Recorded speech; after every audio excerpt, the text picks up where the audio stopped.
L'extraordinaire chronique cinéma de Benjamin. Gentes dames, gentes messieurs, et vous là, le bas peuple, Fabrice, Caro, Clément, Marie, le duc de Péloche, Benjamin Gomez, vous salue. Et tu sais ce qu'il dit le bas peuple? Maintenant, la chronique cinéma de Benjamin Gomez numéro 425 vous emmène dans le Londres du XVIe siècle pour découvrir ce qui pourrait bien être l'une des plus grandes supercheries de l'histoire. William Shakespeare était un imposteur. Oh, attends, Shakespeare n'est pas l'auteur de ces pièces? Non, c'est une théorie qui existe depuis longtemps, roturier Fabrice. Le film Anonymous lui donne vie, et quand on sait que derrière la caméra c'est Roland Emmerich, le mec qui a fait Godzilla 2012 et Independence Day, on pourrait se demander si selon lui Roméo et Juliette n'avaient pas été écrits par un alien menaçant de détruire le monde. Mais non, son changement de registre est réussi. Et alors, quand les comédiens jouent Richard III, le théâtre, il est pulvérisé par un astéroïde géant, comment ça se passe? Tais-toi, homme de la plèbe.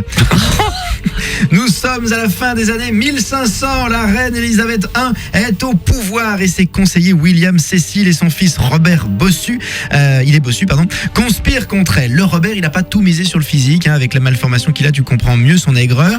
Pendant ce temps, Édouard de Vere, comte d'Oxford, désire plus que tout supprimer ses dangers pour la monarchie. Mais conspirer contre des conspirateurs, c'est pas hyper sécure, on est d'accord. Sauf que de Vere écrit des pièces de théâtre et à travers elles, il caricature les Cécile. Si ces pièces sont jouées, il sait quelle influence la force de ses textes aurait sur le peuple, mais si ces pièces sont jouées sous son nom de noble, il court à une mort certaine. Alors il trouve un certain William Shakespeare, comédien incapable d'écrire 2 rimes riches d'affilée, et le prend comme prête-nom. Le génie de Vere va exploser au grand jour. Le peuple de Londres boit les paroles de ce Shakespeare.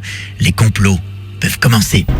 Reconstitution sublime du Londres élisabétain. Les personnages admirablement joués élèvent une citadelle d'enjeux dramatiques, de pression royale et de machination des coulisses du pouvoir à celle de la scène. L'histoire de Shakespeare l'arnaqueur vous questionne jusqu'au bout. Et si c'était vrai, c'est le Benjamin Gomez Approved de la semaine. Bon week-end et bon film. Retrouvez tous les podcasts sur wifm.fr.